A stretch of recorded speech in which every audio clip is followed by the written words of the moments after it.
ഹരേ ഹരേ രാമ രാമ രാമ ഹരേ ഹരേ ഹരേ കൃഷ്ണ കൃഷ്ണ കൃഷ്ണ ഹരേ ഹരേ ഹരേ രാമ രാമ രാമ ഹരേ ഹരേ ഹരേ കൃഷ്ണ കൃഷ്ണ കൃഷ്ണ ഹരേ ഹരേ ഹരേ രാമ രാമ രാമ ഹരേ ഹരേ ഹരേ കൃഷ്ണ കൃഷ്ണ കൃഷ്ണ ഹരേ ഹരേ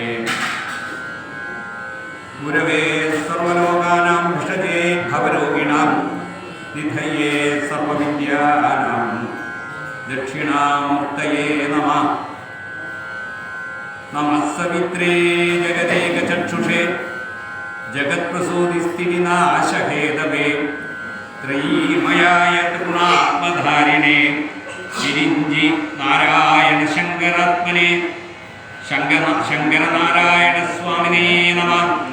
നമഃ സവിത്രേ ജഗദേകചക്ഷുഷേ ജഗത്പ്രസൂതിസ്ഥിതിനാശഹേതവേ ത്രയീമയായ ത്രിഗുണാത്മധാരിണേ വിരിഞ്ചി നാരായണ ശങ്കരാത്മനെ ധ്യേയസ്സദാ സവിതൃമണ്ഡലമധ്യവർത്തി നാരായണ സരസിജാസനസന്നിവിഷ്ട കേയൂരവാൻ മകരകുണ്ടലവാൻ കിരീടി ഹാരി ഹിരണ്മയവപു ധൃതശങ്കചക്ര ശംഖചക്രഗദാപാണേ സ്വാരകാനിലയച്യുത ഗോവിന്ദ പുണ്ഡരീകാക്ഷാരക്ഷമാം ശരണാഗതം.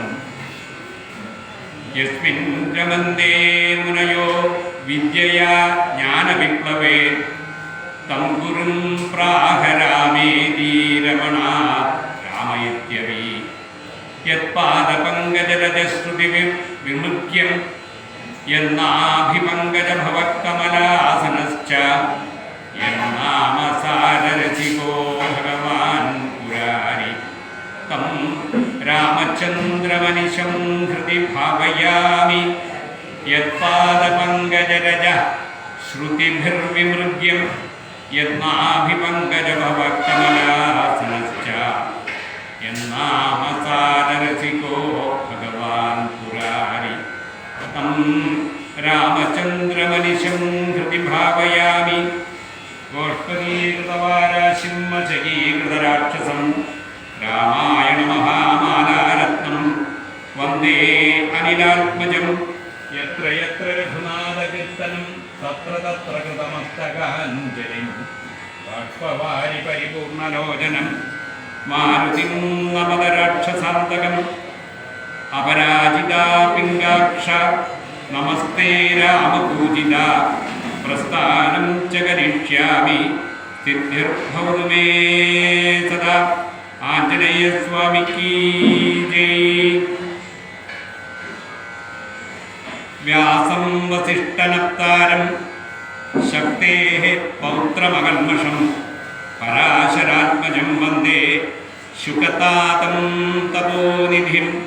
വ്യാസായ വിഷ്ണുരൂപായ വ്യാസരൂപായ വിഷ്ണവേ നമോ വൈ ബ്രഹ്മനിധയേ വാസിഷ്ഠായ നമോ നമഃ. എല്ലാ ഗുരുജനങ്ങൾക്കും നമസ്കാരം. ഇന്ന് വളരെ വിശേഷ ദിവസമാണ്. കർക്കിടക മാസം 26 ശനിയാഴ്ച. അടുത്ത ശനിയാഴ്ച ആകുമ്പോഴേക്കും കർക്കിടകം കഴിയും. അടുത്ത ശനിയാഴ്ച എന്ന് പറഞ്ഞാൽ ഇപ്രാവശ്യം കർക്കിടകത്തിന് 32 ദിവസമാണ്. അപ്പോൾ അടുത്ത ശനിയാഴ്ച എന്ന് പറഞ്ഞു കഴിഞ്ഞാൽ ചിങ്ങം 1 അപ്പോൾ നമ്മുടെ പൊന്നിൻ ചിങ്ങം, പിന്നെ ഓണത്തിൻ്റെ തിരക്ക്, ഓണത്തിൻ്റെ ആഘോഷങ്ങളിലേക്കൊക്കെ കയറുകയാണ്. ഇന്ന് പഴയ രീതിയിൽ ആൾക്കാർ പറയുകയാണെങ്കിൽ ഇന്ന് പോക്ക് ശനിയാഴ്ചയാണ്, അതായത് കർക്കിടകത്തിലെ അവസാനത്തെ ശനിയാഴ്ചയാണെന്ന്. അപ്പം അങ്ങനെയുള്ളൊരു പ്രധാനപ്പെട്ട ദിവസം. അതിന് പുറമെ ഇന്ന് വെളുത്ത പക്ഷം ശുക്ലപക്ഷത്തിൽ ഷഷ്ടിയാണ്. അത് സുബ്രഹ്മണ്യ സ്വാമിക്കും വളരെ വിശേഷ ദിവസമാണ്. ശങ്കരനാരായണ സ്വാമി പ്രതിഷ്ഠ കേരളത്തിലെ ചുരുക്കം സ്ഥലങ്ങളിലുണ്ട്. വടക്കനാഥൻ്റെ അകത്ത് ശങ്കരനാരായണ സ്വാമിയുടെ പ്രതിഷ്ഠയുണ്ട്. പിന്നെ കുറച്ച് ചുരുക്കം തൃശ്ശൂർ, പാലക്കാട് ജില്ലകളിൽ കുറച്ച് സ്ഥലങ്ങളിൽ, പിന്നെ തിരുവനന്തപുരത്തിനടുത്ത് ആറ്റിങ്ങൽ പരിസരത്ത് ഏതാനും അമ്പലങ്ങളിൽ അവിടെയൊക്കെ ശങ്കരനാരായണ മൂർത്തിയുടെ പ്രതിഷ്ഠയുണ്ട്. പ്രത്യേകിച്ച് കേരളത്തിൽ മാത്രമാണ് എന്ന് പറയട്ടെ ശങ്കരനാരായണ സ്വാമി പ്രതിഷ്ഠകളുള്ളത്. അപ്പം അങ്ങനെയുള്ള ഈ പ്രതിഷ്ഠയ്ക്ക് ശങ്കരനാരായണ സ്വാമി പ്രതിഷ്ഠയുള്ള മിക്കവാറും എല്ലാ സ്ഥലങ്ങളിലും ശ്രീരാമചന്ദ്രസ്വാമിയെ പ്രതിഷ്ഠിക്കും. അവിടെ തുല്യപ്രധാനമായിട്ട് ഇപ്പോൾ വടക്കുന്നാഥൻ ക്ഷേത്രത്തിലൊക്കെ പോയാൽ നിങ്ങൾക്ക് വടക്കുന്നാഥനെ കാണാം. വടക്കുന്നാഥൻ പടിഞ്ഞാറോട്ട് ദർശനമായിട്ട് വടക്കുന്നാഥൻ ഇരിക്കുന്നു. അത് കഴിഞ്ഞ് കഴിഞ്ഞാൽ പിന്നെ വടക്കുന്നാഥൻ്റെ നേരെ പിറകിൽ പാർവതി ദേവി കിഴക്കോട്ട് തിരിഞ്ഞുകൊണ്ട്, അതാണ് പിന്നീട് പാർവതിക്കാവൊക്കെയായിരിക്കും അമ്മയായിട്ടൊക്കെ ഇരിക്കുന്നത്. അത് കഴിഞ്ഞാൽ ഭഗവാന്റെ പരമശിവന്റെ ഇടതുഭാഗത്തായിട്ട് സാക്ഷാൽ വലിയൊരു മഹാഗണപതി. അത് കഴിഞ്ഞ് കഴിഞ്ഞാൽ ശങ്കരനാരായണ സ്വാമിയുടെ പ്രതിഷ്ഠയാണ്. വേറൊരു ശ്രീകോവിൽ തന്നെയാണ്. വടക്കുന്നാഥൻ്റെ അകത്ത് എത്രത്തോളം പ്രാധാന്യത്തോടു കൂടിയാണോ പരമശിവനെ പ്രതിഷ്ഠിച്ചിരിക്കുന്നത്, അത്രയും പ്രാധാന്യത്തോടു കൂടി ശങ്കരനാരായണ സ്വാമിയുടെ പ്രതിഷ്ഠയുണ്ട്. വേറെ മേശാന്തി ഇപ്പം എല്ലാം കൂടി ഒന്നായിട്ടുണ്ട്. വേറെ മൂലമന്ത്രങ്ങൾ, വേറെ പൂജ, ഇത്രയും വിശേഷമാണ്. അത് കഴിഞ്ഞ് കഴിഞ്ഞാൽ ശങ്കരനാരായണ സ്വാമി കഴിഞ്ഞ് കഴിഞ്ഞാൽ തൊട്ടടുത്ത് തന്നെ തുല്യ പ്രാധാന്യത്തോടു കൂടി ശ്രീരാമചന്ദ്രസ്വാമി. പറഞ്ഞു വരുന്നത് എന്താ വെച്ചാൽ ശങ്കരനാരായണ സ്വാമി ക്ഷേത്രങ്ങളിലൊക്കെ തുല്യ പ്രാധാന്യത്തോടുകൂടി ശ്രീരാമചന്ദ്രസ്വാമി പ്രതിഷ്ഠിച്ചിട്ടുണ്ട്. കേരളത്തിൽ എവിടെ പോയി നോക്കിയാലും കാണാം. അതുകൊണ്ടാണ് ഈ ആദ്യത്തെ പ്രാർത്ഥനാ ശ്ലോകങ്ങളിൽ നമസ്സവിത്രേ ജഗദേക ചക്ഷുഷേ ജഗത്പ്രസൂതി സ്ഥിതി നാശഹേതവേ ത്രയീമയായ ത്രിഗുണാത്മധാരിണേ വിരിഞ്ചി നാരായണ ശങ്കരാത്മനെ എന്ന് പ്രാർത്ഥന ശ്ലോകത്തിൽ വന്നത്. ഇത് ദിവസജനങ്ങളുടെ ശ്ലോകമാണ്. ഇതൊക്കെ സാധാരണ രീതിയിൽ നമ്മളുടെ നിത്യ അനുഷ്ഠാനങ്ങളിൽ വരുന്ന ശ്ലോകമാണ് നമസ്സവിത്രേ ജഗദേക ചക്ഷുഷേ. ഇവിടെ ശ്ലോകം തുടങ്ങുന്നത് തന്നെ സവിതാവിന് വേണ്ടിയാണ്. സവിതാവ് എന്ന് പറഞ്ഞു കഴിഞ്ഞാൽ സൂര്യനാണ്. സൂര്യൻ കൃത്യമായി സമയത്ത് വന്ന് രാവിലെ ഉദിച്ചില്ലെങ്കിൽ എന്താ സ്ഥിതി എന്ന് നിങ്ങളൊന്ന് ആലോചിച്ച് നോക്കൂ. ദിവസം രാവിലെ കൃത്യം 6 മണിക്ക് 6:15 അല്ലെങ്കിൽ അത് ദക്ഷിണായനോ ഉത്തരായണോ, അത് പകൽ കൂടും രാത്രി കൂടും, അങ്ങനെയാണല്ലോ നമ്മുടെ സ്ഥിതി. അതിന് വിഷുവം എന്ന് പറയുന്നത്. അതുകൊണ്ടാണ് നമ്മൾ വിഷു ആഘോഷിക്കാൻ കാരണം തന്നെ. അപ്പോൾ എത്തുമ്പോൾ പകലും രാത്രിയും തുല്യമാവും. പിന്നെ അത് കഴിഞ്ഞ് ഉത്തരായണത്തിൽ ഇങ്ങനെ പകൽ കൂടിക്കൊണ്ടിരിക്കും, ദക്ഷിണായ പകൽ കുറഞ്ഞുകൊണ്ടിരിക്കും. ഇത് കൃത്യമായ സമയത്ത് സൂര്യൻ ഉദിക്കണമെന്നാണ്. ഏതെങ്കിലും ഒരു ദിവസം സൂര്യൻ സമയത്ത് ഉദിച്ചില്ലെങ്കിലോ, സൂര്യന്റെ ധർമ്മം കൃത്യമായ സമയത്ത് ഉദിക്കുക എന്നുള്ളതാണ്. കൃത്യമായ സമയത്ത് ഉദിക്കുന്നു.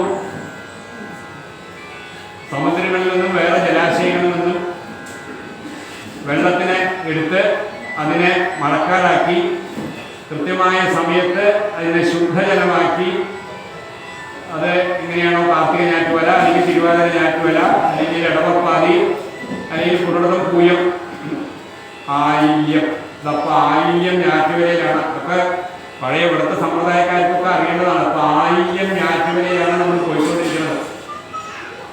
പുനർദം ഞാറ്റുവലയ്ക്കാണ് ഇവിടെ മുഴുവൻ മഴ പെയ്ത് അതിശക്തമായ മഴ പെയ്ത് ഈ പരിസരമൊക്കെ മുങ്ങിയത് പുനർദം പുഴ പോലെ എന്ന് പറഞ്ഞതുകൊണ്ടാണ്.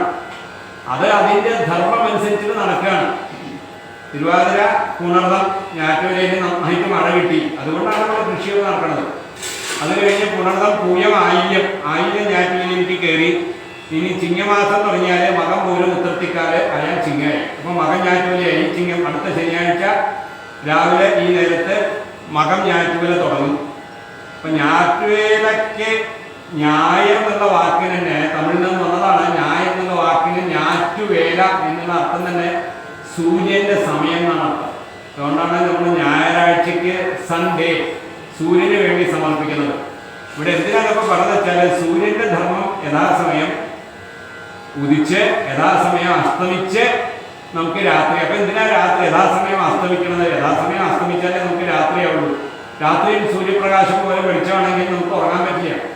ഉറങ്ങിയിരിക്കുന്ന വിഷമം. ഉറങ്ങിയില്ലെങ്കിൽ പിറ്റേ ദിവസം രാവിലെ എണീക്കുമ്പോൾ വേണ്ടത്ര നമുക്കുള്ള ഊർജ്ജം ഉണ്ടാവില്ല. കൃത്യമായി 7 മണിക്കൂറോ 8 മണിക്കൂറോ ഉറങ്ങാൻ പറ്റുന്നത് കൊണ്ടാണ് നമുക്ക് പിറ്റേ ദിവസം രാവിലെ എണീക്കുമ്പോൾ നമുക്ക് ഒരു ഉണർവുണ്ടാവുന്നത്, ഉണരാൻ കാരണം. അപ്പൊ സൂര്യൻ അദ്ദേഹത്തിന്റെ ധർമ്മം കൃത്യമായി കാലാകാലങ്ങളായി അനുസരിച്ചുകൊണ്ടിരിക്കുകയാണ്. അതാണല്ലോ കൽപ്പാന്ത കാലത്തോളം എന്നൊക്കെ പറഞ്ഞത്. ഓരോ കൽപ്പം അങ്ങനെ ഇപ്പൊ കലിയുഗം എന്ന് പറഞ്ഞാൽ തന്നെ 4,32,000 വേറെ യുഗങ്ങളുണ്ട്. അങ്ങനെ 4 യുഗങ്ങൾ ചെയ്ത് കഴിഞ്ഞാൽ ഒരു ചതുർയുഗമായി. അങ്ങനെ 71 ചതുർയുഗം ഒരു മനു ഭരിക്കും. ഒരു മനുവിന്റെ കാലഘട്ടമാണ്. മനു എന്ന് പറഞ്ഞു കഴിഞ്ഞാൽ ഒരു ഭരണാധികാരിയാണ്. ഇപ്പൊ നമ്മൾ പറയില്ലേ ചീഫ് മിനിസ്റ്റർ പിണറായി വിജയൻ 5 വർഷം എന്നൊക്കെ പറഞ്ഞ മാതിരി ഒരു മനു ഭരിക്കുകയാണ്. അങ്ങനെ ഒരു മനു ഭരിക്കുന്നത് 71 ചതുർയുഗങ്ങൾ. ആ ചതുർയുഗം, ഒരു ചതുർയുഗം തന്നെ പറഞ്ഞാൽ തന്നെ ഏകദേശം 12 ലക്ഷം മാനുഷ വർഷങ്ങൾ. അതിൽ കലിയുഗം എന്ന് പറഞ്ഞാൽ തന്നെ 4,32,000 വർഷം. 4,32,000 വർഷമാണ് കലിയുഗം മാത്രം. അതിലെ കലിയുഗം തുടങ്ങി എന്താ വെച്ചാൽ ഭഗവാൻ ശ്രീകൃഷ്ണൻ സ്വന്തം തേജസ് ഭാഗവതത്തിലാക്കിക്കൊണ്ട് ഇവിടുന്ന് പോയി, വൈകുണ്ഠത്തിലേക്ക് പോയി. അപ്പോൾ അത് കഴിഞ്ഞപ്പോൾ ഭഗവാൻ എന്നാണോ ഭാഗവതത്തിലേക്ക് സ്വന്തം തേജസ്സിനെ പറഞ്ഞു. നമ്മൾ തൊട്ടടുത്താണ് ഗുരുവായൂർ ഇരിക്കുന്നത്. ഇവിടെ നിന്ന് 5 കിലോമീറ്റർ പോയ ഗുരുവായൂർ. അവിടെ പ്രത്യക്ഷ കൃഷ്ണയേവഹി, ഏതൊരു വിഗ്രഹത്തിനെയാണോ വസുദേവനും ദേവകിയും കൂടി ദ്വാരകയിൽ വെച്ച് പൂജിച്ചിരുന്നത്, അത് അടുത്ത പ്രളയമായപ്പോൾ ആ വിഗ്രഹം ഗുരുവും വായുവും കൂടി ഇവിടെ ഗുരുവായൂരെ കൊണ്ടുവന്ന് പ്രതിഷ്ഠിച്ചു. അതാണ് നമ്മൾ കാണുന്നത്. ഏതൊരു വിഗ്രഹമാണോ സാക്ഷാൽ ദ്വാരകയിലെ ഭഗവാൻ തന്നെ പൂജിച്ചുകൊണ്ടിരുന്നത്, ആ വിഗ്രഹമാണ് ഇപ്പൊ ഗുരുവായൂരുള്ളത്. അപ്പൊ അങ്ങനെ ഗുരുവായൂരിനെ തൊട്ടടുത്ത്, അപ്പൊ അങ്ങനെ തുടങ്ങി കലിയുഗം തുടങ്ങി. ഇന്ന് 5500 വർഷമാവുന്നതാണ്. കലിയുഗം തുടങ്ങിയിട്ട് 5500 വർഷമാകുമ്പോഴേക്കും തന്നെ നമുക്ക് പലതരം ബുദ്ധിമുട്ടുകളായി. പല അതിവർഷം, അല്ലെങ്കിൽ മഴയില്ലായ്മ, അല്ലെങ്കിൽ മഴയുള്ളപ്പോൾ അതിശക്തമായ മഴ, വെള്ളപ്പൊക്കം, പലതരം അസുഖങ്ങൾ, ഇങ്ങനെയൊക്കെ ഉള്ളപ്പോൾ ഇനിയിപ്പോൾ 5500 4,32,000 എവിടെ കിടക്കുന്നു? ഇനിയും 4 ലക്ഷത്തിൽ ചെല്ലാനും 4,20,000 വർഷം കലിയുഗം കഴിയണം. എന്നിട്ട് വേണം ഇവിടെ കലിയുഗം കഴിയാറാവുമ്പോൾ ഇവിടെ ശബള ഗ്രാമത്തില് ഇവിടെ കൽക്കിയായിട്ട് ഭഗവാൻ അവതരിക്കും. അപ്പോഴേക്കും അത്രയധികം മ്ലേച്ഛത്തരം കൂടും ഭൂമിയില് എന്നൊക്കെയാണ് ഭാഗവതം പറഞ്ഞത്. ഭാഗവതത്തിന്റെ ദ്വാദശ സ്കന്ധത്തില് ഈ കാര്യങ്ങളൊക്കെ പറയുന്നുണ്ട്. എത്രത്തോളം കലി മൂത്തിട്ടാണ് പിന്നീട് കൽക്കി അവതാരം വരികയാണ്. എന്തായാലും ഇവിടെ പറഞ്ഞു വരുന്നത്, ധർമ്മത്തിന് ഒരു ചുരി വരുമ്പോൾ, ധർമ്മത്തിന് ഒരു സംസ്ഥാപനം വേണ്ടി വരും ആകുമ്പോൾ, ധർമ്മ സംസ്ഥാപനാർത്ഥായ സംഭവാമി യുഗേ യുഗേ. അപ്പൊ കലിയുഗത്തിലും ഭഗവാൻ അവതരിക്കും. പക്ഷെ അതിന് കുറേ പോവാനുണ്ട്. അപ്പൊ അവിടെ ധർമ്മത്തിന് സംസ്ഥാപനം വേണ്ടി വരുമെന്ന് പറയണം. അപ്പൊ എന്താ ഈ സംസ്ഥാപനം? ഇപ്പൊ കുറച്ചു മുമ്പ് പറഞ്ഞല്ലോ, സൂര്യൻ രാവിലെ ഉദിക്കുക എന്നുള്ളത് സൂര്യന്റെ ധർമ്മമാണ്. ഇവിടെ ഇതപ്പോൾ അടുക്കളയിലെ ആനയൂട്ടിന് വേണ്ടിയും അത് കഴിഞ്ഞാൽ സാമാന്യമായി എല്ലാവർക്കുള്ള അന്നദാനത്തിന് വേണ്ടി ഇവിടെ പാചകം നടക്കുന്നുണ്ട്. അപ്പൊ പാചകം എങ്ങനെയാണ് നടക്കുന്നത്? അടുപ്പ് കൂട്ടി അതിൽ തീ കൊണ്ട് വേവിക്കുന്നത് അല്ലെ? തീയില് ഭക്ഷണമൊക്കെ വെന്ത് കിട്ടുകയാണ്. തീയൊക്കെ കത്തുന്നുണ്ട്, ഭക്ഷണം മറ്റേ അരി വേവുന്നില്ല, അല്ലെങ്കിൽ കൂട്ടാക്കട്ടം വേവുന്നില്ല എന്നായാലോ. അപ്പൊ അഗ്നിയുടെ ധർമ്മമാണ് ചൂട് വരുത്തുക എന്നുള്ളത്. അപ്പൊ ചൂട് ഉണ്ടാവുക എന്നുള്ളത് എങ്ങനെയാണോ അഗ്നിയുടെ ധർമ്മം. രാവിലെ എഴുന്നേറ്റ് കഴിഞ്ഞാൽ സൂര്യൻ ഉദിച്ച് വേണ്ടത്ര വെളിച്ചം നമുക്ക് എല്ലാവർക്കും കിട്ടുന്നു, വേണ്ടത്ര ചൂട് നമുക്ക് എല്ലാവർക്കും കിട്ടുന്നു എന്നുള്ളത് സൂര്യന്റെ ധർമ്മം. അഗ്നിക്ക് തൊട്ടടുത്തുള്ള സാധനങ്ങളെ വേവിക്കുക, ചൂട് പകരുക എന്നുള്ളത് അഗ്നിയുടെ ധർമ്മം. ഇതേപോലെ നമുക്കൊക്കെ ഓരോരോ ധർമ്മമുണ്ട്. അപ്പൊ എൻ്റെ കയ്യിൽ ഒരു വാച്ച് ഞാൻ കെട്ടിയിട്ടുണ്ട്. ഈ വാച്ചിന്റെ ധർമ്മം എന്താ? അത് നടക്കുക എന്നുള്ളതാണ്. ഇതിപ്പോ നടന്നു, വാച്ച് നിന്നു. അപ്പൊ അതിന്റെ ധർമ്മം അത് എപ്പോഴാണ് അഴിച്ചു വെച്ചത്? അപ്പൊ നിന്നു. അപ്പൊ വാച്ചിന്റെ ധർമ്മം അത് നടക്കുക, കൃത്യമായ സമയം കാണിക്കേണ്ടതാണ്. അപ്പൊ എല്ലാവർക്കും ഓരോ ധർമ്മമുണ്ട്. ആ ധർമ്മത്തിനെ പരിപാലനം ചെയ്യുന്ന ആളാണ് ശ്രീരാമചന്ദ്രസ്വാമി. ഇതുകൊണ്ടാണ് ശങ്കരനാരായണ പ്രതിഷ്ഠ നടക്കുന്ന സ്ഥലത്തൊക്കെ, കാരണം ധർമ്മ പരിപാലകനാണ് ശ്രീരാമൻ. അതുകൊണ്ടാണ് ഈ രാമായണം നിങ്ങൾ വായിച്ചു നോക്കുമ്പോൾ ശ്രീകൃഷ്ണാവതാരം പോലെ ശ്രീരാമചന്ദ്രസ്വാമിക്ക് ബാലലീലകളൊന്നും കാണില്ല. ശ്രീരാമചന്ദ്രസ്വാമി ജനിച്ച് കഴിഞ്ഞിട്ട് രാമലക്ഷ്മണ ഭരതശത്രുഘ്നോ ഇങ്ങനെ 4 ഭഗവാൻ വിഷ്ണു തന്നെ പൂർണ്ണാവതാരമായിട്ട് ഭഗവാൻ വിഷ്ണുവിൻ്റെ ഒപ്പമുള്ള ചതുർഭുജങ്ങളോട് കൂടിയുള്ള എല്ലാം, അതായത് ശംഖ ചക്ര ഗദ ഇതിൻ്റെയൊക്കെ ചിഹ്നത്തോടു കൂടി തന്നെ രാമനും ലക്ഷ്മണനും ഭരതനും ശത്രുഘ്നനുമായിട്ട് അവതരിച്ചു കഴിഞ്ഞ് പിന്നെ നമ്മളെന്താ കാണുന്നത്? 3 വയസ്സ് ആവുമ്പോഴേക്കും ഭഗവാനെ വസിഷ്ഠ മഹർഷി കുലഗുരുവായിരുന്നിട്ടും വിശ്വാമിത്രൻ എന്ന മഹർഷി വന്നിട്ട് കൊണ്ടുപോവാണ്. വിശ്വാമിത്രൻ എന്ന മഹർഷി വന്ന് കൊണ്ടുപോകുമ്പോൾ അച്ഛനായ ദശരഥ മഹാരാജാവിന് വിട്ടുകൊടുക്കാൻ വിഷമമുണ്ട്, വൈമനസ്യം കാണിക്കും. ഞാൻ വന്നാൽ പോരെ, അങ്ങേക്ക് എന്തിനാ വിശ്വാമിത്രൻ വന്ന് ചോദിക്കുന്നതറിയോ? യാഗസംരക്ഷണത്തിന്. അപ്പോൾ രാജാവിൻ്റെ ധർമ്മമാണ് മഹർഷിമാരുടെ യാഗത്തിനെ സംരക്ഷിക്കുക. അപ്പോൾ മഹർഷിമാരുടെ ധർമ്മം സംരക്ഷിക്കാൻ ചുമതലപ്പെട്ടത് രാജാവാണ്. അപ്പോൾ ദശരഥൻ പറയും, ശ്രീരാമചന്ദ്രസ്വാമി ശ്രീരാമൻ വളരെ കൊച്ചു കുട്ടിയല്ലേ, അപ്പോൾ ഞാൻ തന്നെ വരാം അങ്ങയോടൊപ്പം അങ്ങയുടെ യാഗം സംരക്ഷിക്കാൻ പറയുമ്പോൾ വിശ്വാമിത്രൻ പറയും, പറ്റില്ല, എനിക്ക് അങ്ങ് വരണ്ട. അപ്പോൾ വിശ്വാമിത്രൻ പറയാണ്, എനിക്ക് 10 സ്ഥലങ്ങളിലേക്ക് രഥം ഓടിക്കാറില്ല, അതുകൊണ്ടാണ് എനിക്ക് ദശരഥൻ എന്നുള്ള പേരന്. എൻ്റെ കുതിരകൾ തെക്ക് വടക്ക് കിഴക്ക് പടിഞ്ഞാറ് പിന്നെ വടക്ക് കിഴക്ക് അല്ലെങ്കിൽ തെക്ക് പടിഞ്ഞാറ് ഇങ്ങനെ ഏത് ദിശകളിലെ വഴി പോകും. അതിന് പുറമെ ഈ 8 ദിക്കുകളിലേക്ക് പോണതിന് പുറമെ എനിക്ക് എൻ്റെ കുതിരകളെ കൊണ്ട് ആകാശത്തേക്കും താഴെ ഭൂമിയുടെ താഴെ പാതാളത്തിലേക്കും സുതലത്തിലേക്കും അതലത്തിലേക്കും വിതലത്തിലേക്കും ഒക്കെ എനിക്ക് കുതിര ഓടിക്കാൻ തേരോടിക്കാൻ വശമാണ്. അതുകൊണ്ട് എനിക്ക് രാക്ഷസന്മാരെയൊക്കെ നിഗ്രഹിക്കാൻ പറ്റും. ഞാൻ ദേവന്മാർക്ക് പോയിട്ട് യുദ്ധത്തിൽ സഹായിക്കാറുള്ള ആളാണ്. ഞങ്ങളുടെ സൂര്യവംശ രാജാക്കന്മാരെ ദേവന്മാരെ പോയി യുദ്ധത്തിൽ സഹായിക്കാറുണ്ട് എന്നൊക്കെ പറഞ്ഞു നോക്കും. പക്ഷെ വിശ്വാമിത്ര മഹർഷി പറയും, എനിക്ക് അങ്ങേ വേണം. എനിക്കിതാ വന്നിരിക്കുന്ന ഇവിടെ അങ്ങയുടെ കൊട്ടാരത്തിൽ അങ്ങേക്ക് കൗസല്യയിൽ ജനിച്ച അവിടെ വളരെ പ്രത്യേകമാണ് അത് പറഞ്ഞത്. അങ്ങയുടെ മകനെന്നല്ല പറഞ്ഞത്, കൗസല്യ സുപ്രജാരാമ പൂർവാസന്ധ്യ പ്രവർത്തതെ ഉത്തിഷ്ഠ നരശാർദുല കൊണ്ടുപോയിട്ട് പറഞ്ഞു കൊടുക്കാൻ പോവാണ്. അവിടെ പോയിട്ട് പിന്നീട് ആദ്യമൊക്കെ കുറച്ച് വിഷമൊക്കെ പറയും ശ്രീരാമചന്ദ്രസ്വാമി വിട്ടുകൊടുക്കാൻ, ആര് ദശരഥ മഹാരാജാവ്. പക്ഷേ വിശ്വാമിത്രന് ദേഷ്യം വരുന്നു എന്ന് കണ്ടപ്പോൾ കുലഗുരുവായ വസിഷ്ഠൻ പറഞ്ഞു കൊടുക്കുകയാണ് ദശരഥ മഹാരാജാവിനോട്, മഹാരാജാവേ ശ്രീരാമചന്ദ്രനെ വിട്ടുകൊടുക്കൂ, ശ്രീരാമചന്ദ്രസ്വാമിയെ പോട്ടെ, വിശ്വാമിത്ര മഹർഷിയുടെ ഒപ്പം പോട്ടെ. കാരണം ഈ ഒരു അവതാരത്തിൽ ഭഗവാന്റെ വിദ്യാഭ്യാസം നടക്കേണ്ടത് വിശ്വാമിത്ര മഹർഷിയുടെ ഒപ്പം നടന്നിട്ടാണ്. ആ വിശ്വാമിത്ര മഹർഷിയുടെ ഒപ്പം നടന്ന് അദ്ദേഹത്തിൻ്റെ യാഗങ്ങൾക്കൊക്കെ ധർമ്മസംരക്ഷണം നടത്താൻ വേണ്ടിയാണ് ശ്രീരാമചന്ദ്രസ്വാമിയുടെ അവതാരം. നിങ്ങളിപ്പോൾ ഏകദേശം എല്ലാ അവതാരങ്ങളിലൊക്കെ പ്രധാനമായിട്ട് ഇപ്പോൾ മത്സ്യകൂർമ്മ വരാഹസ്ഥ നരസിംഹോദ വാമന രാമോ രാമശ്ച കൃഷ്ണ കൽകി ജനാർദ്ദന എന്നൊക്കെ നിങ്ങൾ പ്രശസ്തമായ പരമ്പരാഗതമായ ശ്ലോകം കേട്ടിട്ടുണ്ടാവും. ദശാവതാരങ്ങളിൽ മത്സ്യകൂർമ്മ വരാഹം നരസിംഹം എന്നൊക്കെ ഈ ക്രമത്തിലൊന്നുമല്ല ശരിക്കും അവതാരങ്ങൾ നടന്നിരിക്കുന്നത് വെച്ചാൽ ഭാഗവതമൊക്കെ നേരത്തെ നിങ്ങൾ പരീക്ഷിച്ചാൽ ആദ്യം വരാഹാവതാരമാണ് യജ്ഞവരാഹമൂർത്തി എന്നുള്ള രീതിയിലാണ് വരാഹാവതാരം വരിക. പായാത് അപായാത്. എന്തുകൊണ്ടാണ് ഈ അവതാരങ്ങളൊക്കെ സ്മരിക്കുന്നത് വെച്ചാൽ അവതാരങ്ങളെ സ്മരിച്ചാൽ തന്നെ പാപങ്ങൾ തീരുത്രേ. അപ്പോൾ അവതാരങ്ങൾ ഭഗവാൻ എടുത്ത് തന്നെ യജ്ഞ സംരക്ഷണത്തിനാണ്, യാഗങ്ങൾ സംരക്ഷിക്കാൻ വേണ്ടിയിട്ടാണ് ഭഗവാന്റെ അവതാരങ്ങളൊക്കെ തന്നെ. ആ യാഗങ്ങൾ നടക്കണമെന്നുണ്ടെങ്കിൽ എന്ത് ചെയ്യണം? യാഗങ്ങൾ നടക്കണമെന്നുണ്ടെങ്കിൽ വേദമന്ത്രങ്ങൾ വേണം. അപ്പോൾ വേദമന്ത്രങ്ങളൊക്കെ ആദ്യത്തെ അവതാരമായി തന്നെ പറഞ്ഞ വേദമന്ത്രങ്ങളെ രക്ഷിക്കാനാണ്. വേദങ്ങളെ കട്ടുകൊണ്ട് പോകും ഹിരണ്യാക്ഷൻ പന്നിയുടെ മുഖത്തിൽ.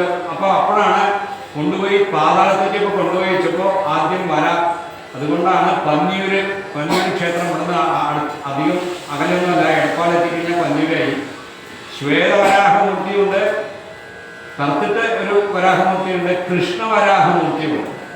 ഇതില് പായാത് അപായാത് പ്രഥമോ വരാഹ എന്ന് ശ്ലോകം തന്നെയുണ്ട്. പന്നിയൂർ പോയാൽ പന്നിയൂര് തേവരെ തൊടാൻ ഇപ്പം ഞാനിരിക്കുന്നത് അത്ര വലിപ്പമുള്ള പ്രതിഷ്ഠയാണ് പന്നിയൂരിലെ വരാഹമൂർത്തി. അവിടെ വരാഹമൂർത്തിയെ നിങ്ങൾ തൊടാൻ പോയാൽ അവിടെ എങ്ങനെയാ വരാഹമൂർത്തിയെ കാണുക വെച്ചാൽ, വരാഹമൂർത്തിയെ ആണ് ഭൂമി ദേവിയെ സ്വന്തം തേറ്റയിൽ ഇരുത്തി കൊണ്ടുവന്നു, തേറ്റയിൽ നിന്ന് കുറച്ച് ഇറങ്ങിയിട്ട് സ്വന്തം മടിയിൽ വെച്ച് കൊണ്ടുവന്നു. പായാത് അപായാത് പ്രഥമോ വരാഹ എന്ന ധ്യാന ശ്ലോകം, ഇത് പന്നിയൂരിലത്തെ ധ്യാന ശ്ലോകമാണ്. അവിടെ നിങ്ങൾക്ക് ശ്രീലകത്തിൻ്റെ അകത്തേക്ക് നോക്കിയാൽ വലിയൊരു പന്നിയുടെ രൂപത്തിൽ 2 തേറ്റൊക്കെ ആയിട്ട് വരാഹമൂർത്തിയെ കാണാം. ദേവരുടെ മടിയിൽ ഭൂമി ദേവിയെ കാണാം, ലക്ഷ്മി ദേവിയല്ല. പല ദിക്കിലും ലക്ഷ്മി വരാഹസ്വാമിയെ കാണുന്നുണ്ട്. തിരുവനന്തപുരത്ത് പോയാൽ അവിടെ പ്രശസ്തമായ ക്ഷേത്രം ലക്ഷ്മി വരാഹസ്വാമി ക്ഷേത്രമാണ്. പക്ഷെ ഇവിടെ നിങ്ങൾ പന്നിയൂർ പോയാൽ ഭൂമി സമേതനായ വരാഹമൂർത്തി സ്വാമി. അതുകൊണ്ട് പല പല ഭൂമിയിലെ കേസുകളൊക്കെ പെട്ട ആൾക്കാരെ, ഭൂമി സംബന്ധിച്ച് പ്രശ്നങ്ങളുള്ള ആൾക്കാരൊക്കെ പന്നിയൂർ പോയി തൊഴിൽ പ്രാർത്ഥിക്കും. കാരണം ഭൂമി സംബന്ധിച്ചുള്ള ബുദ്ധിമുട്ടുകളൊക്കെ മാറാൻ ഭൂമി ദേവിയുടെ സാന്നിധ്യത്തോടു കൂടിയുള്ള വരാഹമൂർത്തിയുടെ, അത് മാത്രമല്ല അസാമാന്യ വേദമന്ത്രം വേദജ്ഞാനികളെ കൊണ്ട് നടന്ന സ്ഥലമാണ് പന്നിയൂരും ശുഭപുരവും. പന്നിയൂരും ശുഭപുരവും ഇത്ര അടുത്താണ് നമുക്ക്. അപ്പോൾ അതുപോലെ ഇവിടെ ഈ ശങ്കരനാരായണ സ്വാമിയെ നമ്മൾ സ്തുതിച്ച് ഇവിടെ വന്നിരുന്നപ്പോൾ ഇവിടെ തന്നെ അദ്ദേഹം പറഞ്ഞില്ല, ഇപ്പോൾ മാന്തിട്ടയായാലും ചേന്നാസായാലും ഏപ്രത്തായാലും ഒക്കെ ധാരാളം വേദജ്ഞന്മാർ വന്നിരുന്ന സ്ഥലമാണ്.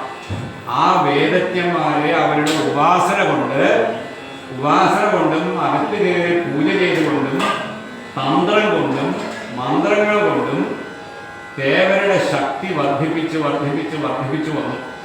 അപ്പോൾ അങ്ങനെയാണ്. അപ്പോൾ അതിനു വേണ്ടിയിട്ട് ഒരു ശങ്കരനാരായണമൂർത്തിയെ പ്രതിഷ്ഠിക്കേണ്ടി വന്നു. അങ്ങനെയാണ് ഇവിടെ ശങ്കരനാരായണമൂർത്തി വരുന്നത്.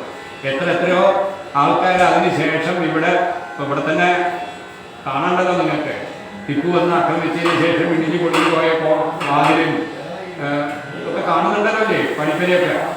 ഇതൊക്കെ കാരണം എന്താ? ഇതൊക്കെ ആയിട്ട് ഇത്രയൊക്കെ യുദ്ധങ്ങളൊക്കെ നടന്ന് ഇതിലൂടെ പടയോട്ടമൊക്കെ നടന്ന സ്ഥലമാണ്.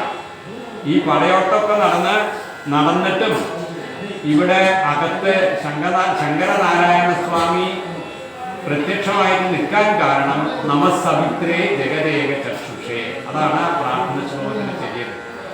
കാരണം അദ്ദേഹം സൂര്യന്റെ സവിതാവ് എന്ന് പറഞ്ഞ സൂര്യനാണ്.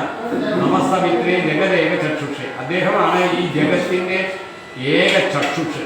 ഇവിടെ നടക്കുന്ന സകല കർമ്മത്തിനും സാക്ഷിയായത്, കർമ്മസാക്ഷിയായ ഭഗവാൻ എന്നാണ് സൂര്യനെ സൂചിപ്പിക്കുന്ന ചെയ്യുക. കർമ്മസാക്ഷിയായ സൂര്യൻ അതാ കിഴക്ക് ഉദിച്ചു ഉയർന്നു. അതുകൊണ്ട് കൗസല്യയുടെ മകനായ ശ്രീരാമ നീ എഴുതിക്കൂ എന്നാണ് വിശ്വാമിത്ര മഹർഷി ആദ്യം പറയുന്നത്. ദശരഥന്റെ പുത്രനായ സൂര്യവംശത്തിൽ ജനിച്ച ശ്രീരാമ എഴുതിക്കൂ എന്നല്ല സുപ്രഭാതത്തിന്റെ തുടക്കം. ഇത് രാമായണത്തിലുള്ള ശ്ലോകമാണ്. അത് വെങ്കടേശ സുപ്രഭാതത്തിന്റെ തുടക്കത്തിൽ പറയുന്നതേ ഉള്ളൂ. കൗസല്യ സുപ്രജാരാമ പൂർവാസന്ധ്യ പ്രവർത്തനെ. പൂർവാസന്ധ്യ എന്ന് പറഞ്ഞു കഴിഞ്ഞാൽ രാവിലത്തെ സന്ധ്യാനമൻ. ഒരു ദിവസത്തിൽ 2 സന്ധ്യയുണ്ട്. രാവിലത്തെ സന്ധ്യയ്ക്ക് പൂർവ്വസന്ധ്യ എന്ന് പറയും. വൈകുന്നേരം സന്ധ്യ എന്ന് പറഞ്ഞു കഴിഞ്ഞാൽ ചേരുന്ന സമയമാണ് സന്ധ്യ. ഏത് ചേരുന്ന സമയം? രാത്രിയും പകലും ചേരുന്ന സമയം. രാത്രിയും പകലും ചേരുന്ന സമയമായതുകൊണ്ട് 2 സന്ധ്യയ്ക്കും നമ്മൾ ഉപാസിക്കണം. ഉപാസിക്കാനൊന്നും അറിയില്ല, അങ്ങനെയില്ല. നിങ്ങളുടെ ധർമ്മം എന്താണോ, കയ്യും കാലും കഴുകി വിഭൂതി തൊട്ട് ഒരു വിളക്ക് കൊടുത്തി വെക്കുകയാണ് നിങ്ങളുടെ ധർമ്മം വെച്ചാൽ അത് നിങ്ങൾ ചെയ്യണം. നിങ്ങളത്രേ ചെയ്യുള്ളൂ. അതാണ് നിങ്ങളുടെ ധർമ്മം. കാരണം വേറൊരാളുടെ ധർമ്മം അനുസരിച്ചിട്ടാണ് അത് അവിടെ പൊന്തി വരുന്നത്. അപ്പൊ നിങ്ങൾ നിങ്ങളുടെ ധർമ്മം ചെയ്തേ പറ്റൂ. കാരണം ധർമ്മോ രക്ഷതി രക്ഷിത. നിങ്ങളുടെ ധർമ്മം എന്താ വെച്ചാൽ നിങ്ങൾ അതിനെ ചെയ്യണം. നിങ്ങളുടെ ധർമ്മം കൈകാര്യം കഴുകി വിഭൂതി തൊട്ട് ഒരു 2 നമശിവായ എന്ന് ചൊല്ലാച്ചാൽ അത് നിങ്ങൾ ചെയ്യണം. അല്ല ഞങ്ങൾക്ക് വേറെ ശ്ലോകങ്ങളൊന്നും അറിയില്ല, വേണ്ട. പക്ഷെ അത് ചെയ്യാൻ വിധിക്കപ്പെട്ട കുറച്ച് ആൾക്കാരുണ്ട്. അതത് ചെയ്യുന്നുണ്ട്. ഇപ്പൊ മാന്തിട്ട് അദ്ദേഹത്തിനോ ആയിട്ടാണോ അല്ലെങ്കിൽ ഏപ്രിലേട്ടാണോ ഒക്കെ ചോദിച്ചാൽ അവർ പറയും ഞങ്ങൾ രാവിലെ സന്ധ്യാവനം ചെയ്യുന്നുണ്ട്. അവർക്കത് പോരാ. നിങ്ങൾ ഞങ്ങൾ കയ്യും കാര്യം കുളിച്ച് കയ്യും കാര്യം കഴുകി വന്നാൽ അവർക്ക് എന്തെങ്കിലും വിഭൂതി തൊട്ടാൽ അവിടെ കഴിയും എന്ന് പറയാൻ പറ്റില്ല. അവർക്ക് അത് കഴിഞ്ഞ് സന്ധ്യാവനാദികൾ ചെയ്ത് അവർ ചെല്ലും. സമസവിത്രേ ജഗദേക ചക്ഷുഷേ ജഗത്പ്രസൂതി സ്ഥിതി നാശകേതമേ ത്രയീമായ ത്രയീ എന്ന് പറഞ്ഞ വേദങ്ങളാണ്. കണ്ടോ, ഇതൊക്കെ തമ്മിൽ ബന്ധപ്പെട്ടിട്ടാണ് നിൽക്കുന്നത്. അപ്പൊ വേദ സംരക്ഷണത്തിനുള്ള മൂർത്തിയാണ് ഈ ശങ്കരനാരായണ സ്വാമി. അതുകൊണ്ടാണ് ത്രയീമയായ എന്ന് പറയുന്നത്. ത്രയീ എന്ന് പറഞ്ഞാൽ ആദ്യത്തെ കണക്കിന് ഇവിടെ ഋക്കും യജുസ്സും സാമവേദവും 3 വേദങ്ങളുണ്ടായിരുന്നുള്ളൂ. പിന്നീടാണ് അഥർവവേദം വരണമൊക്കെ. അപ്പൊ ത്രയീ എന്ന ഒരൊറ്റ വാക്കിന്റെ അർത്ഥം ഋക്കും യജുസ്സും സാമവും പെട്ടു. അതിൽ ആ ത്രയീമയായ ത്രിഗുണാത്മധാരിനെ, ത്രയീമയനാണ് ശങ്കരനാരായണ സ്വാമി. അദ്ദേഹം ത്രിഗുണാത്മധാരണ, 3 ഗുണങ്ങളാണുള്ളത്. സത്വം, രജസ്, തമസ്. ഈ 3 ഗുണങ്ങളെ മുന്നിലാക്കി ത്രയീമയായ ത്രിഗുണാത്മധാരിനെ വിരിഞ്ചി നാരായണ ശങ്കരാത്മനെ. ഇതിൽ വിരിഞ്ചി എന്ന് പറഞ്ഞാൽ, വിരിഞ്ചൻ എന്ന് പറഞ്ഞു കഴിഞ്ഞാൽ ബ്രഹ്മാവാണ്. വിരിഞ്ചൻ എന്ന് പറഞ്ഞാൽ ബ്രഹ്മാവാണ്. വിരിഞ്ചി നാരായണ ശങ്കരാത്മനെ. അപ്പൊ ഈ ബ്രഹ്മാവിനെയും ശങ്കരൻ എന്ന് പറഞ്ഞ പരമശിവനെയും നാരായണനും ഒരേ ആത്മാവിൽ നമ്മൾ കാണേണ്ടത് സൂര്യനിലാണ്. ആ സൂര്യനാരായണ മൂർത്തിയെ നമ്മൾ പ്രത്യക്ഷമായി ഇവിടെ ശങ്കരനാരായണ സ്വാമിയായിട്ട് നമ്മൾ കണ്ടുകൊണ്ടിരിക്കുന്നു. അതുകൊണ്ട് അദ്ദേഹം അവിടെ തികഞ്ഞ് തയ്യാറായിട്ടിരിക്കുകയാണ് നമ്മൾ അനുഗ്രഹിക്കാൻ. അങ്ങനെയുള്ള ഒരു സെറ്റിക്കില് നമ്മുടെ ശ്രീരാമചന്ദ്ര സ്വാമിയെ പ്രത്യേകിച്ച് കർക്കിടക മാസത്തിലെ എല്ലാ വീടുകളിലും, എന്താ വെച്ചാൽ ഇത് കർക്കിടക മാസം മാത്രം മതി ഈ രാമായണ വായന എന്നൊരു വിചാരം വന്നത്. ഇത് നമ്മൾ എല്ലാ ദിവസവും ചെയ്യേണ്ടതാണ്. കാരണം നമുക്ക് നമ്മുടെ ആയുസിലൊക്കെ ആരാത്രയ്ക്കൊക്കെ ഒരു ഗ്യാരണ്ടി തന്നിട്ടുണ്ട്, എത്ര ദിവസം ജീവിച്ചോളുന്നു. നമ്മളുടെ ഒരു ഡേറ്റ് നമുക്ക് തീരുമാനമായിട്ടുള്ളൂ. എൻ്റെ എല്ലാം നിങ്ങളുടെ എല്ലാവരുടെയും തന്നെ ഒരു ഡേറ്റ് തീരുമാനമായി, ഡേറ്റ് ഓഫ് ബർത്ത്. അതിപ്പോൾ നിങ്ങളുടെ ആധാറിലുണ്ട്, ഈ 10ാം ക്ലാസ്സിലെ SSLC ബുക്കിലുണ്ട്. അത് മാറ്റാനൊന്നും പറ്റില്ല, കോടതി പറഞ്ഞാൽ മറ്റടക്കം മാറ്റില്ല. അങ്ങനെയൊക്കെ അത് ആധാറിലുള്ള ഡേറ്റ് ഓഫ് ബർത്ത് തന്നെ കാണിക്കാനേ പറ്റുള്ളൂ. അതിന് തന്നെ അവർ 100 കൂട്ടം രേഖകൾ ചോദിക്കും. നിങ്ങളുടെ ആധാർ എടുക്കാൻ അക്ഷയയിൽ പോയാൽ നിങ്ങളുടെ ഡേറ്റ് ഓഫ് ബർത്ത്, ജനനത്തീയതിയുടെ തെളിവ് എന്താണെന്നൊക്കെ ചോദിക്കുകയാണ്. അപ്പൊ ജനനത്തീയതി എല്ലാവർക്കും ഉറച്ചു, ജനിച്ച തീയതി ഉറച്ചു. 58-ലായാലും ശരി, 94-ലായാലും ശരി, 2005-ലായാലും ശരി, നിങ്ങളുടെ ജനനത്തീയതി ഉറപ്പായി. പക്ഷെ നിങ്ങൾ ഇവിടെ നിന്നാ പോണതെന്നുള്ള തീയതി ആർക്കെങ്കിലും ഒരു ഉറപ്പുണ്ടോ? പൂവില്ലാതെ ഉറപ്പുണ്ടോ? പൂവില്ലാതെ ഉറപ്പില്ല. പൂവും കാലം വന്നാൽ മരിക്കും, ദുരിതമനുഭവിക്കാം, ഭവിക്കാതിരിക്കാം, നീളാം നീളാതിരിക്കാം, മരണനില ഇരുന്നോ കിടന്നോ നടന്നോ. ആർക്കെങ്കിലും പറയാൻ പറ്റുമോ മരണനില എങ്ങനെയാണ്? ഇരുന്നാണോ, കിടന്നാണോ, നടന്നാണോ, ICUവിന്റെ അകത്താണോ, ആശുപത്രിയിലാണോ, മൂക്കിൽ ട്യൂബ് കയറ്റിക്കൊണ്ടാണോ, അല്ല ഏതെങ്കിലും റോഡിൽ വണ്ടി ആക്സിഡന്റിലാണോ? ആർക്കാ പറയാൻ പറ്റുക? അതാണ് കാലം വന്നാൽ മരിക്കും, ദുരിതം അനുഭവിക്കാം, മരിക്കുന്നതിന് മുമ്പ് ദുരിതം അനുഭവിക്കാം, ഭവിക്കാതിരിക്കാം, നീളാം നീളാതിരിക്കാം, മരണനില ഇരുന്നോ കിടന്നോ നടന്നോ. ആവർത്തിച്ചാലോചിച്ച് വിഷമിക്കണ്ട. അതിന് പകരം എന്ത് ചെയ്യണമോ? ഉറപ്പിക്കുക മനസ്സിൽ രമാകാന്ത കാന്തസ്വരൂപം. ശ്രീകൃഷ്ണനായിട്ട് വന്ന് രുക്മിണി സമേതനായിട്ടിരിക്കുന്ന ആ സ്വാമിയോ, അല്ലെങ്കിൽ സീതാലക്ഷ്മണ ഭരതശത്രുഘ്ന ഹനുമൻ സമേതനായിട്ട് ഇവിടെ മാല ചാർത്തി കൊണ്ട് കാണല്ലേ, അങ്ങനെയുള്ളതായ ഒരു രൂപം, ആ രമാകാന്ത കാന്തസ്വരൂപത്തിനെ ആലോചിച്ചിട്ടുറപ്പിക്കുക മനസ്സിൽ. രമാകാന്ത കാന്തസ്വരൂപം, ഇതൊക്കെ ഇങ്ങനത്തെ ശ്ലോകത്തെ എഴുതുന്നത് പോയിട്ട് ആൾക്കാർ. അപ്പൊ അങ്ങനെ പോണ രീതിക്ക് നമുക്കൊരു തീരുമാനമില്ലാത്തിടത്തോളം കാലം നമ്മൾ ഇന്ന് പോവും എന്നുള്ള വിചാരത്തിൽ ജീവിക്കുക. നാളെ സൂര്യൻ ഉദിക്കുമ്പോൾ നമ്മൾ ഉണ്ടാവില്ല എന്ന് അറിഞ്ഞുകൂടാ. ഗൃഹീതൈവ കേശേഷു മൃത്യുന ധർമ്മമാചരേ. ഇവിടെ വന്ന് തോളത്ത് വന്നിരുന്നിട്ട് നമ്മുടെ തലമുടിയിൽ പിടിച്ചു കഴിഞ്ഞു എന്ന് വിചാരിക്കണത്ര. ആര്? മൃത്യു. ഗൃഹീത ഇവ കേശേഷു, നമ്മുടെ തോളിൽ വന്നിരുന്ന് തലമുടിയിൽ പിടിച്ചു കഴിഞ്ഞു, കൊണ്ടുപോകാൻ വലിക്കാൻ. മൃത്യുവിനെ കൊണ്ട് ഗൃഹീത ഇവ കേശേഷു മൃത്യുന ധർമ്മമാചരേ. നിങ്ങളുടെ ധർമ്മം എന്താ? നിങ്ങളുടെ മകളാണെങ്കിൽ നിങ്ങളുടെ അച്ഛനമ്മമാരെ ധർമ്മം, നിങ്ങളാരെങ്കിലും പത്നിയാണെങ്കിൽ നിങ്ങളുടെ ഭർത്താവിനെ ശുശ്രൂഷിക്കുക, നിങ്ങളാരെങ്കിലും ഒരാൾ അമ്മയാണെങ്കിൽ നിങ്ങളുടെ വീട്ടിൽ ഒരു കൊച്ചുകുട്ടിയുണ്ട്, അവൻ തുള്ളിച്ചാടി നടക്കണ പറയാണെങ്കിൽ അവനെ നോക്കുക. അത് നിങ്ങളുടെ ധർമ്മമാണ്. അതാണ് നിങ്ങളുടെ ധർമ്മം. പിന്നെന്താ പറഞ്ഞത്? സജ്ജനമായിട്ട് ചേരണം, അത് നിങ്ങളുടെ ധർമ്മമാണ്. എങ്ങനെയാണോ അരി അടുപ്പത്ത് ചൂടുവെള്ളത്തിൽ ഇട്ടാൽ വേകുന്നത്, അത് അഗ്നിയുടെ കഴിവ്, അഗ്നിയുടെ ധർമ്മം ചെയ്യുന്നു. അതേപോലെ വീട്ടിൽ വയസ്സായ ആൾക്കാരുണ്ടെങ്കിൽ അവരെ നോക്കുക, കുട്ടികളുണ്ടെങ്കിൽ അവരെ നോക്കുക. സന്ധ്യ നേരത്ത് ഉഭയ സന്ധ്യേ ശയാനസ്യ, അതൊക്കെ രാമായണത്തിൻ്റെ ഒക്കെ വരെയാണ്. ഉഭയ സന്ധ്യേ ശയാനസ്യ, അതായത് 2 സന്ധ്യയുണ്ട്. പ്രാതസന്ധ്യയിലോ വൈകുന്നേരത്തെ സന്ധ്യയിലോ ആരെങ്കിലും കിടക്കുന്നുണ്ടെങ്കിൽ അവനൊരു പാപം പോയി ചേരട്ടെ. ഏത് തരത്തിലുള്ള പാപമാണിയോ? കൈകേയി ശ്രീരാമചന്ദ്ര സ്വാമിയെ വനത്തിലേക്ക് പോകണമെന്ന് പറഞ്ഞില്ലേ? എസ് ആര്യോ അനുമതി ഏകത, അതൊക്കെ രാമായണത്തിൽ വരും. രാമായണം വളരെ ശ്രദ്ധിച്ച് വായിക്കുക. ഭരതൻ തിരിച്ചു വന്നതിന് ശേഷം അമ്മയോട് ചോദിക്കുകയാണ്, എവിടെയാണ് എൻ്റെ ഏട്ടൻ, എവിടെയാണ് അച്ഛൻ എന്ന് ചോദിക്കുമ്പോൾ കൈകേയിക്ക് മറുപടി പറയേണ്ടി വരും, അച്ഛൻ മരിച്ചു, നീ നിനക്കാണ് രാജ്യം. അപ്പൊ ചോദിക്കല്ല, അച്ഛൻ മരിച്ച രാജ്യം ഏട്ടനാണല്ലോ, ശ്രീരാമചന്ദ്ര സ്വാമിക്കല്ലേ. ഏട്ടൻ എവിടെ ചോദിച്ചപ്പോ നിനക്ക് വേണ്ടി ഞാൻ വരം ചോദിച്ചു, ഏട്ടനെ കാട്ടിലേക്ക് അയച്ചു. അപ്പൊ ഭരതന് ദേഷ്യം വന്ന 75ാമത്തെ സർഗമാണ് രാമായണത്തിൽ. 38 ശാപമാണ് ഒന്നിച്ച്. സ്വന്തം അമ്മയെ ശമിക്കുകയാണ്. നീ എൻ്റെ അമ്മയല്ല, നിന്നെ എന്നെ അമ്മയെന്ന് വിളിക്കാൻ എനിക്ക് നാവ് പൊങ്ങുന്നില്ല എന്ന് പറഞ്ഞ് ശമിക്കുകയാണ്. സ്വന്തം അമ്മയെ ഭരതൻ ശമിക്കുകയാണ്.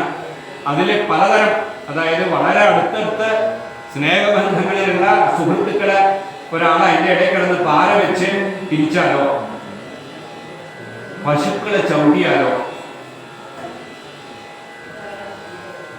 സന്ധ്യ നേരത്ത് കിടന്ന് പായ വിരിച്ച് അതിൽ കിടന്നുകൊണ്ടിരുന്നാലോ ഒക്കെ ഒരാൾക്ക് ഏത് തരം പാപം വരുമോ ആ പാപം നിനക്കും വരട്ടെ എന്ന് അമ്മയോട്, അല്ലെങ്കിൽ യസ്യ ആര്യോ അനുമതേകത, നീ പറഞ്ഞിട്ട് എൻ്റെ അമ്മയൊക്കെ എനിക്ക്, പക്ഷേ ഏതൊരു പാപമാണോ ശ്രീരാമചന്ദ്ര സ്വാമിയെ കാട്ടിലേക്ക് അയച്ചുകൊണ്ട് നിനക്ക് വന്നു തരുന്നത് ആ പാപമൊക്കെ ഇവർക്കും വരട്ടെ. ഏത് സന്ധ്യ നേരത്തിൽ കിടന്നുകൊണ്ടാണ്. അപ്പൊ അത്രയ്ക്ക് നമ്മുടെ ഹിന്ദു ധർമ്മം സനാതനമായിട്ട് നിന്നുകൊണ്ട് വരുന്നതാണ്. നിങ്ങളും ഞാനും ആരെങ്കിലും ഉണ്ടാക്കിയതോ? ആരാ ഹിന്ദു ധർമ്മം ഉണ്ടാക്കിയിട്ടുള്ളത്? അങ്ങനെ പറയാൻ പറ്റുമോ? മറ്റു പല ജാതികളിലും ചേർന്ന ആൾക്കാർക്ക് പറയാൻ പറ്റും, ഇന്നാൾക്ക് മുമ്പ് ക്രിസ്തു മതമുണ്ടോ, ഇന്നാൾക്ക് മുമ്പ് ഇസ്ലാം മതമുണ്ടോ, അങ്ങനെ പറയാൻ പറ്റില്ലല്ലോ. ഇവിടെ ആ വിവസ്വാൻ, അതാണ് വൈവസ്തുത മനു എന്നൊക്കെ പറഞ്ഞ് നമ്മൾ പറയണ്ടേ. ഇതൊക്കെ ആദ്യം മനുക്കളുടെ കാലം മുതൽ നമുക്ക് മനുവിന്റെ സംഹിതയും നമ്മുടെ ശ്രുതി എന്ന് പറയുന്ന വേദങ്ങളും സ്മൃതി എന്ന മനുസ്മൃതികളുമുണ്ട്. അതുകൊണ്ട് അവയൊക്കെ ഇപ്പോഴും നിലനിന്ന് പോകുന്നത് കൊണ്ടാണ് നമ്മളിതിന് സനാതന ധർമ്മം. ഇപ്പൊ സനാതന ധർമ്മം നിലനിർത്തേണ്ട ചുമതല നമുക്ക് എല്ലാവർക്കും ഉണ്ട്. അതുകൊണ്ടാണ് സൂര്യോ, അതെ, ആ ഒരു ധർമ്മം നിലനിർത്താൻ ഇവിടെ ആളുണ്ട്. ആ ആള് പേടിയാണ് സൂര്യനടക്കം. അതുകൊണ്ട് അദ്ദേഹം കൃത്യമായ സമയത്ത് നിൽക്കുന്നു. വായു കാറ്റടിക്കുന്നു, മഴക്കാര് മഴ കൊണ്ടുവരുന്നു. ഇതൊക്കെ അവരവരുടെ ധർമ്മം. പശു പാല് നിർത്തുന്നു. ഇതൊക്കെ അവരവരുടെ ധർമ്മം പാലിക്കുന്നത് കൊണ്ട് നമ്മൾ നമ്മളുടെ ധർമ്മത്തിനനുസരിച്ച് ജീവിക്കണം എന്നാണ് ആദ്യം. അതുകൊണ്ടാണ് നമസ്സവിത്രേ ജഗദേകചക്ഷുഷേ ജഗത് പ്രസൂതി സ്ഥിതി നാശകരേ. പ്രസൂതി എന്ന് പറഞ്ഞാൽ സൃഷ്ടി, പ്രസവം എന്നുള്ള വാക്ക് അതൊക്കെയാണ് പറഞ്ഞത്. പ്രസൂതി സൃഷ്ടിയാണ്. അതുകൊണ്ട് സൃഷ്ടി സ്ഥിതി സംഹാരത്തിന്റെ മുഴുവൻ അധിപനാണ് അദ്ദേഹം. ജഗത് പ്രസൂതി സ്ഥിതി നമ്മളൊക്കെ നിന്ന് പോകുന്നു. സ്ഥിതി ധർമ്മം ആ രീതിക്ക് പുലർന്നുകൊണ്ടാണ് നമ്മളൊക്കെ ഇങ്ങനെ നിന്ന് പോകുന്നത്. നമുക്ക് ശ്വസിക്കാൻ വേണ്ടത്ര ഓക്സിജൻ കിട്ടുന്നു. കുറച്ച് പാത്രത്തിൽ കുറച്ച് വെള്ളം എടുത്തിട്ട് കൈ കഴുകിയ കൈ വൃത്തിയാവുന്നു. മോളിൽ ഒഴിച്ച വെള്ളം താഴേക്ക് ഒഴുകി വരുന്നു. ഇതൊക്കെ വെള്ളത്തിന്റെ ധർമ്മം അനുസരിക്കുന്നതാണ്. വെള്ളം താഴേക്ക് ഒഴുകണ്ടെന്ന് വെച്ചാൽ മോളിൽ ടാങ്കിൽ കയറിയ വെള്ളം താഴേക്ക് നമ്മുടെ ടാപ്പ് തുറന്നാൽ വരില്ല. ടാങ്കിൽ അടിച്ച വെള്ളം താഴേക്ക് വരുന്നില്ല, അതിന്റെ ധർമ്മം അനുസരിക്കില്ല. ഏറ്റവും നിങ്ങൾ ടാപ്പ് തുറന്ന് ഇരിക്കത്രേ ഉള്ളൂ. ടാങ്കിൽ വെള്ളമുണ്ട്, പക്ഷെ പൈപ്പിൽ വെള്ളം വരില്ല.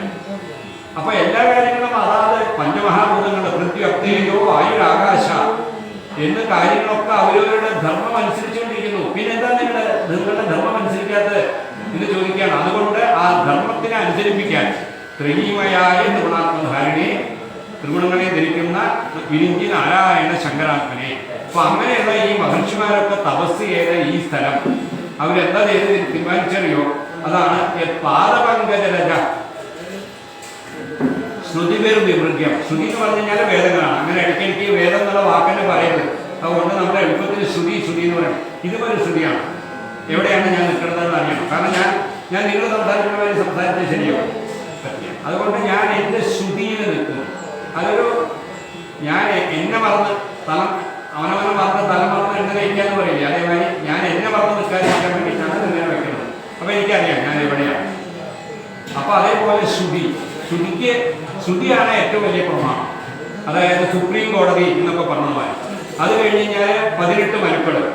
അതിൽ വൈവസ്വത മനുവടക്കം എല്ലാ മനുക്കളും സ്മൃതികൾ എഴുതി. കാരണം ശ്രുതി എല്ലാ കാര്യങ്ങളും തെളിച്ചു പറയില്ല. കാരണം പരോക്ഷമായിട്ടേ പറയുള്ളൂ. പരോക്ഷപ്രിയ ഇവഹി ദേവാഹ. കാരണം ദേവന്മാർ പരോക്ഷമായിട്ടേ പറയുള്ളൂ. ഇവിടെ വന്ന് പ്രത്യക്ഷമായിട്ട് ഇന്ദ്രൻ നേരെ വന്ന് മഴ പെയ്ക്കാനോ അല്ലെങ്കിൽ കാറ്റ് വന്നിട്ട് അടിക്കാനോ കാണിക്കില്ല. അന്ന് വന്നാൽ തന്നെ നിങ്ങൾക്ക് പേടിയാവും. ഇപ്പൊ ഇന്ദ്രൻ മഴക്കാർക്ക് പറയുന്നപ്പം ഇന്ദ്രനും കൂടി വന്നു കഴിഞ്ഞാൽ നിങ്ങൾ പേടിച്ചോളൂ. അപ്പൊ അതുകൊണ്ട് പരോക്ഷമായിട്ട് വേദങ്ങൾ പറയുള്ളൂ. അതുകൊണ്ട് ബാക്കിയുള്ള കാര്യങ്ങൾ പറഞ്ഞു തരാൻ വേണ്ടി നമുക്ക് എന്ത് വേണ്ടി വന്നു? സ്മൃതികൾ വേണ്ടി വന്നു. സ്മൃതികളിലും കാര്യങ്ങൾ പറഞ്ഞ് മനസ്സിലാകാതെ വന്നപ്പോൾ നമുക്ക് പുരാണങ്ങളും ഇതിഹാസങ്ങളും വേണ്ടി വന്നു. പുരാണങ്ങളും എഴുതിയത് അതാണ് ഇനി അടുത്ത പ്രധാനപ്പെട്ട കാര്യങ്ങളിലേക്ക് വരുന്നത്.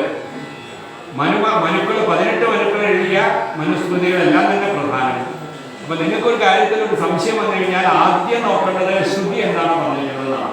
അപ്പൊ നിങ്ങൾ നിങ്ങളുടെ വീടിന്റെ അടുത്തുള്ള വീട്ടുകാരും തമ്മിൽ വേലി എവിടെയാണ് കെട്ടേണ്ടതെന്നതിന് തർക്കമായി. അപ്പോൾ ഉടനെ എന്താണ് ചെയ്യുക? കോടതിക്ക് പോകും. അപ്പൊ തൃശ്ശൂരിൽ ഒരു കോടതിയുണ്ട്. അല്ല അതിനിവിടെ വേറെ താഴെ ഏതെങ്കിലും കോടതി, മജിസ്ട്രേറ്റ് കോടതിയോ മുനിസിപ്പൽ കോടതി ഉണ്ടെങ്കിൽ ഇവിടുത്തെ കോടതി. അവിടെ തോറ്റു കഴിഞ്ഞാൽ ഡിസ്ട്രിക്ട് കോടതിയിൽ പോകും. അവിടെ തോറ്റാൽ എറണാകുളത്ത് ഹൈക്കോടതി ഉണ്ട്, അവിടെ പോകും. ഇനി എറണാകുളത്ത് ഹൈക്കോടതിയിൽ തോറ്റു കഴിഞ്ഞാൽ അവിടെ ഫുൾ ബെഞ്ചിലേക്ക് പോകും. അവിടെ തോറ്റാലോ സുപ്രീം കോടതിയിൽ. സുപ്രീം കോടതി അതിനകത്ത് നിയമം ഉണ്ടാക്കിയിട്ടുണ്ടോ? സുപ്രീം കോടതി നിയമം ഉണ്ടാക്കിയിട്ടുണ്ട്. ഇപ്പോൾ സിവിൽ പ്രൊസീജിയർ കോടതി ഉണ്ട്. ഇവിടെ സെയിൽ ഓഫ് പ്രോപ്പർട്ടി ആക്ട് ഉണ്ട്. നിങ്ങളുടെ വീടാണോ വേറൊരാളുടെ വീടാണോ എവിടെയാണ് വേലി കെട്ടുന്നത് എന്നൊക്കെ തീരുമാനിക്കാൻ ഇവിടെ ഒരു സിവിൽ പ്രൊസീജിയർ കോഡുണ്ട്. അതനുസരിച്ചിട്ടാണ്. അതേപോലെ ശ്രുതി ഏറ്റവും മുകളിൽ നിൽക്കുന്നു, അതിന് താഴെ സ്മൃതി നിൽക്കുന്നു. അതിന് താഴെ വ്യാസഭഗവാൻ 18 പുരാണം എഴുതി. ആ വ്യാസഭഗവാൻ എഴുതിയ 18 പുരാണങ്ങളാണ് പല പുരാണം. മത്സ്യപുരാണം, ഗരുഡപുരാണം, പത്മപുരാണം, ഇങ്ങനെ സ്കാന്ദപുരാണം, ഇങ്ങനെ 18 പുരാണങ്ങളൊക്കെ എഴുതി. പുരാണങ്ങളും എഴുതി കഴിഞ്ഞു. അതിനുശേഷം ഇതി ഇഹ ആസ, ഇവിടെ എങ്ങനെയൊക്കെ നടന്നു എന്നെഴുതിയ ഇതിഹാസങ്ങൾ എഴുതി. ആ ഇതിഹാസങ്ങൾ വളരെ പ്രധാനമാണ്. രാമായണം. ഇവിടെ രാമൻ ഭരിച്ചിരുന്നു. സംശയമുണ്ടോ നിങ്ങൾക്ക്? രാമൻ ഭരിച്ചിരുന്നു അല്ലേ? നിങ്ങൾ അയോധ്യയിൽ പോകണം. അയോധ്യയിൽ പോയാൽ അവിടെ കൂടെ കൊട്ടാരം കാണാം. ശ്രീരാമചന്ദ്ര സ്വാമിയുടെ കൊട്ടാരം കാണാം, ദശരഥന്റെ കൊട്ടാരം കാണാം, സുമിത്രയുടെ കൊട്ടാരം കാണാം, കൈകേയിയുടെ കൊട്ടാരം കാണാം, കൗസല്യയുടെ കൊട്ടാരം കാണാം. ഇവരെല്ലാവരും ഇറങ്ങി കളിച്ചു കുടിച്ചിരുന്ന സരയൂ നദി കാണാം. ആ തൊട്ടപ്പുറത്ത് അവിടെ നന്ദിഗ്രാമത്തിലെ ഭരതൻ ശ്രീരാമചന്ദ്ര സ്വാമിയുടെ തിരിച്ചുവരവ് കാത്തിരിക്കാൻ വേണ്ടി കുടിൽ കെട്ടി താമസിച്ച നന്ദിഗ്രാമം കാണാം. ഇതൊക്കെ ഇപ്പോഴുണ്ട്. നിങ്ങൾക്ക് വേണമെങ്കിൽ പോയി കാണാം. ഇവിടെ നിന്ന് എത്രയോ ആൾക്കാർ അയോധ്യയിൽ പോയി ശ്രീരാമചന്ദ്ര സ്വാമി ക്ഷേത്രത്തിൽ തൊഴുത് വരും. ഒരു 5 ദിവസം അയോധ്യയിൽ പോയിട്ട് ശ്രീരാമസ്വാമി ക്ഷേത്രത്തിൽ തൊഴുത് ഞാൻ ഈ പറഞ്ഞ ദശരഥന്റെ കൊട്ടാരം അടക്കം എല്ലാം കണ്ട് അവിടെ ആഞ്ജനേയ സ്വാമിക്ക് അതിഗംഭീരമായ ഒരു ക്ഷേത്രമുണ്ട്. അവിടെ എല്ലാവരും അവിടെ പോയ അവിടുത്തെ പ്രധാനപ്പെട്ട വഴിപാടിനെ അമ്പലത്തിൽ പോയി കഴിഞ്ഞാൽ എല്ലാവരും ഹനുമാൻ ചാലീസ വായിക്കാനുണ്ടാവും. ആയിരക്കണക്കിന് പുസ്തകം വെച്ചിട്ടുണ്ടാവും. ആരും കൊണ്ടുപോയില്ല. അവിടെ വെച്ചിട്ടുണ്ടാവും. നിങ്ങൾക്ക് ഹനുമാൻ ചാലീസ മുഴുവൻ മനപ്പാടായിട്ട് പറയാൻ കഴിയും. അവിടെ നിന്ന് ഒരു പുസ്തകം എടുക്കുക, നിങ്ങൾക്ക് വായിക്കാതെങ്കിൽ നിങ്ങൾക്ക് അവിടെ നിന്ന് വായിക്കാം. വായിച്ചു കഴിഞ്ഞാൽ പുസ്തകം എടുത്തിട്ട് വരാം. അങ്ങനെ ആയിരക്കണക്കിന് ആൾക്കാർ വരും. നിങ്ങൾ എപ്പോൾ അവിടെ പോയാലും തിരക്കാണ്. ഇങ്ങനെ അത്ര എളുപ്പമൊന്നും വിചാരിക്കേണ്ട. അയോധ്യയിൽ പോയിട്ട് ശ്രീരാമചന്ദ്ര സ്വാമിയെ തൊഴിലിങ്ങനെ വരാമെന്ന് എപ്പോൾ പോയാലും ക്യൂ ഉണ്ടാവും. അപ്പൊ പറഞ്ഞത് ഇതിഹാസ എന്ന അതിമഹത്തായ ഒരു ഇതിഹാസം എഴുതി. അതിന് പ്രധാനപ്പെട്ടതാണ് ശ്രീരാമചന്ദ്ര സ്വാമിയുടെ കഥ. അതുകൊണ്ടാണ് എവിടെയൊക്കെ വേദങ്ങൾക്ക് പ്രാധാന്യം കൊടുക്കുന്നോ ആ വേദങ്ങൾക്ക് പ്രാധാന്യം കൊടുക്കുന്ന ഒരു സ്ഥലമാണ് ഇവിടെ. അതുകൊണ്ടാണല്ലോ ശങ്കരനാരായണ സ്വാമി പ്രതിഷ്ഠിച്ചത്. അവിടെ പാദപങ്കജ രജസ്തുതികൾ വിമൃഗ്യം, ഈ സ്തുതികള് അഥവാ വേദമന്ത്രങ്ങള് ഏത് ഒരു സ്വാമിയുടെ കാലിലുള്ള പൊടികള്, അതായത് ശ്രീരാമചന്ദ്ര സ്വാമിയുടെ കാലിൽ നിന്നും വീണ പാദങ്ങളിൽ നിന്നും വന്ന പാദപാംസു എന്ന് പറയും. ആ പാദത്തിൽ നിന്ന് വന്ന പൊടികളെ വേദമന്ത്രങ്ങൾ തന്നെ അന്വേഷിച്ചുകൊണ്ടിരിക്കാത്ര. പാദപങ്കജസ്തുതിഭിർ വിമൃഗ്യം നാഭിപങ്കജഭവ കമലാസനശ്ച. കമലാസനം എന്ന് പറഞ്ഞാൽ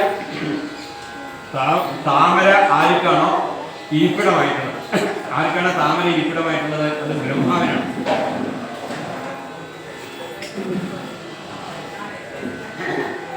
അപ്പൊ ആ കമലാസനം എന്ന് പറഞ്ഞാൽ ബ്രഹ്മാവ്, ആ ബ്രഹ്മാവ് നാഭിപങ്കജഭവ, ആ ബ്രഹ്മാവിനെ അദ്ദേഹം മഹാവിഷ്ണുവിൻ്റെ നാഭിയിൽ നിന്നാണ് പുറത്തേക്ക് വന്നത്. ആ നാഭി പങ്കജഭവനായ ആ കമലാസനൻ ബ്രഹ്മാവ് തെരഞ്ഞുകൊണ്ടിരിക്കുകയാണ്. ആരെ? ശ്രീരാമചന്ദ്രസ്വാമി. ശ്രീരാമചന്ദ്രസ്വാമിയുടെ പാദങ്ങളെ തെരഞ്ഞുകൊണ്ടിരിക്കുകയാണ്. പിന്നെ മൂന്നാമതോ നാമസാര രസികോ ഭഗവാൻ പുരാരി. പുരാരി എന്ന് പറഞ്ഞു കഴിഞ്ഞാൽ പുരങ്ങളെ ചുട്ടരിച്ചവൻ. പുരങ്ങളെ ചുട്ടരിച്ചത് ആരാ? പരമശിവൻ. മൂന്ന് അസുരന്മാരെ ചേർന്നിട്ട് ഇരുമ്പുകൊണ്ടും വെള്ളി കൊണ്ടും സ്വർണ്ണം കൊണ്ടും 3 പുരമുണ്ടാക്കി.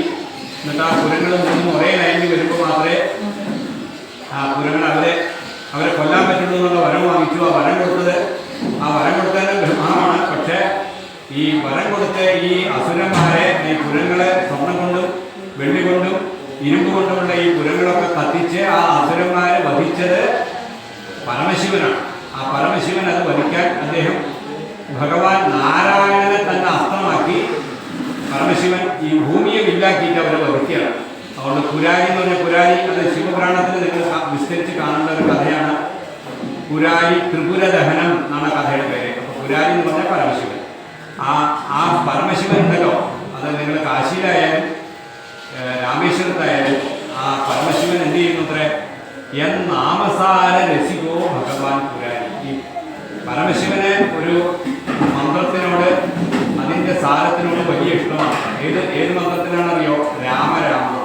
അതുകൊണ്ട് കാശിയിൽ പോയാൽ നിങ്ങൾ കാശി വിശ്വനാഥ ക്ഷേത്രത്തിലായാലും ശരി, കുറച്ചുകൂടി അടുത്തായ, നിങ്ങൾക്ക് ഇവിടെ നിന്ന് അടുത്താണ് എന്ന് നമുക്ക് തോന്നുന്ന രാമേശ്വരത്തേക്ക് പോയാൽ, കേരള രാമേശ്വരമാണ്, അകത്ത് പ്രതിഷ്ഠ പരമശിവനാണ്. ആ പരമശിവന്റെ അകത്ത് കയറി കഴിഞ്ഞാൽ, നടക്കി പോയി കഴിഞ്ഞാൽ ആൾക്കാർ ചെയ്യുന്നത് രാമരാമ രാമരാമ.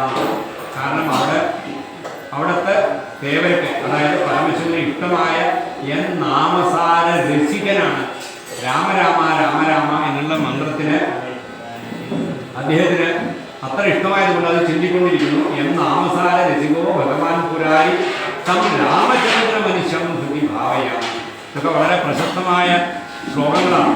ഇനി ഈ ഭഗവാൻ പുരാരി രാമകൃഷ്ണ പരമഹംസർ ഒരിക്കൽ അദ്ദേഹം ബംഗാളിലാണോ അപ്പോഴത്തെ കൽക്കട്ട എന്ന് പറയുന്ന ആ സ്ഥലത്ത് ജനിച്ചിട്ട് അദ്ദേഹം കാശിയിലേക്ക് പരമശിവനെ തൊഴാൻ വേണ്ടി വരുമ്പോൾ, അദ്ദേഹം ഗംഗയിലൂടെ വരുമ്പോൾ ഈ ഓരോ ഘട്ടങ്ങളാണ് ഗംഗയ്ക്ക്. നിങ്ങൾ കാശി പോയിട്ടുണ്ടെങ്കിൽ കാണാം. ഹരിശ്ചന്ദ്ര ഘട്ടം, ഹനുമാൻ ഘട്ടം, ഇങ്ങനെ ഓരോ ഘട്ടങ്ങളിലായിട്ട് കാണാം. അവിടെ വരുമ്പോൾ പെട്ടെന്ന് എത്തിയപ്പോൾ രാമകൃഷ്ണ പരമഹംസർ നോക്കിയപ്പോൾ അദ്ദേഹത്തിന് അത്ഭുതം കൊണ്ട് എഴുതിച്ച് വരുന്ന വഞ്ചിയിൽ എഴുതി നിന്ന് നമസ്കരിച്ച് ഇങ്ങനെ സമാധിയിലായിത്തരെ നോക്കിയപ്പോൾ സാക്ഷാൽ പരമശിവൻ കാശിയിൽ വെച്ച് മരിക്കുന്ന ആൾക്കാരുടെ യഥാവർണ്ണയെ കർണമൂലേ അന്ത്യകാലേ ശിവോ രാമരാമേതി രാമേതി കാശ്യാം തമേകം പരം താരക ബ്രഹ്മരൂപം ഭജേഹം ഭജേഹം ഭജേഹം ഭജേഹം. ഇത് ശങ്കരാചാര്യസ്വാമിയുടെ വലിയ ശ്ലോകമാണ്.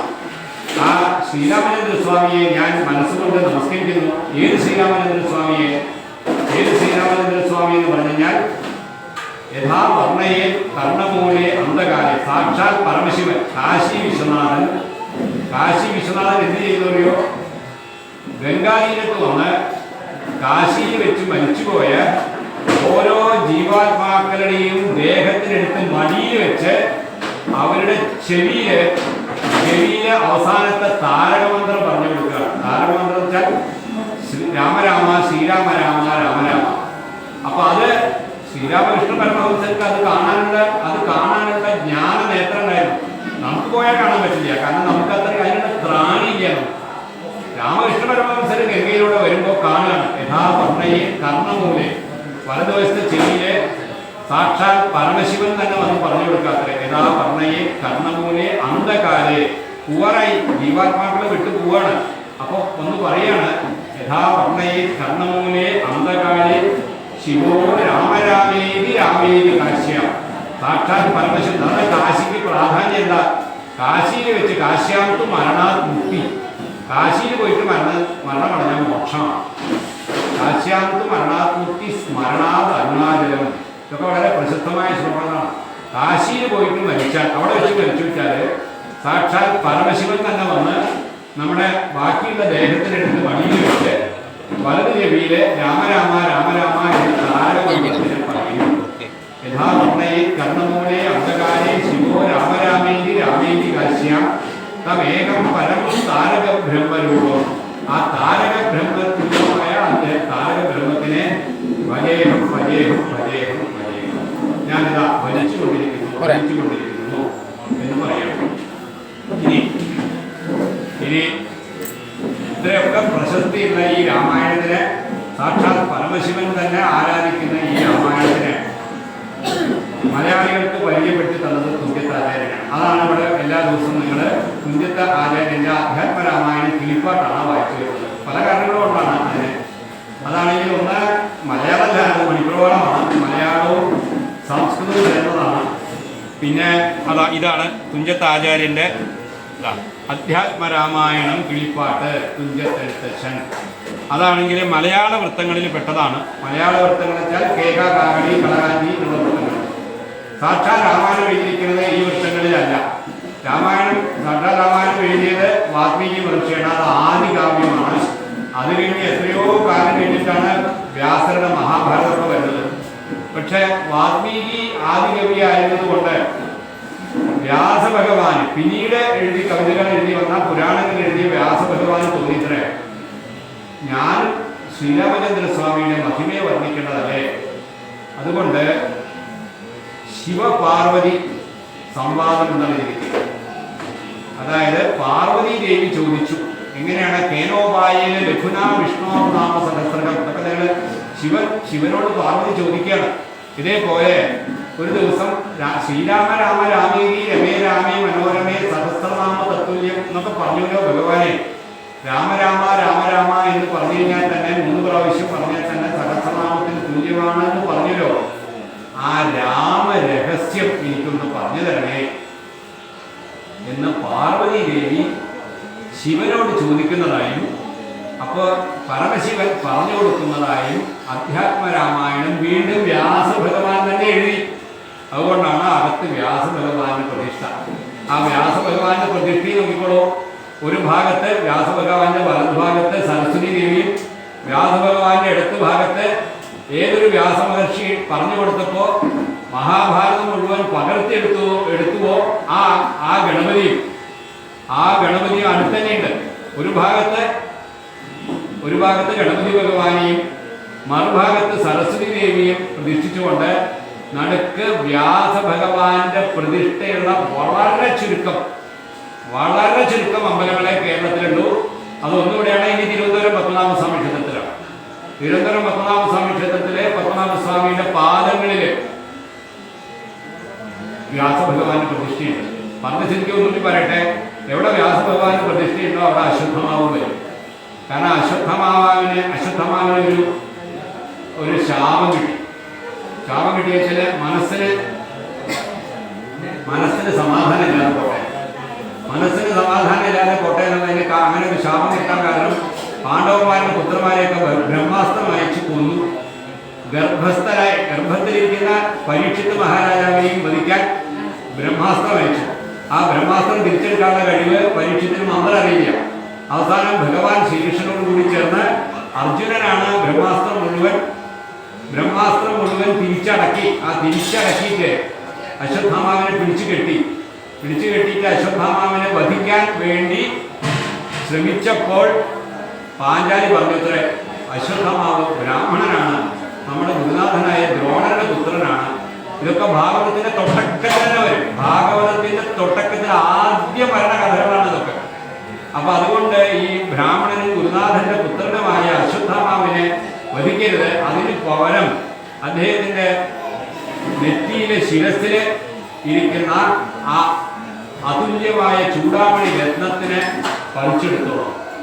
അങ്ങനെ ശിരസില് പ്രതിഷ്ഠിച്ചു വെച്ചിരിക്കുന്ന ആ ചൂടാമണി രത്നത്തിനെ അവർ പിഴുതെടുക്കുകയാണ്. പക്ഷേ അദ്ദേഹം ചിരഞ്ജീവിയാണ്. അശ്വത്ഥമാവ് ചിരഞ്ജീവിയാണ്. അദ്ദേഹത്തിന് മരണമില്ല. അപ്പോൾ മരണം ഈ ജീവിച്ചിരിക്കുന്ന കാലം മുഴുവൻ അശ്വത്ഥ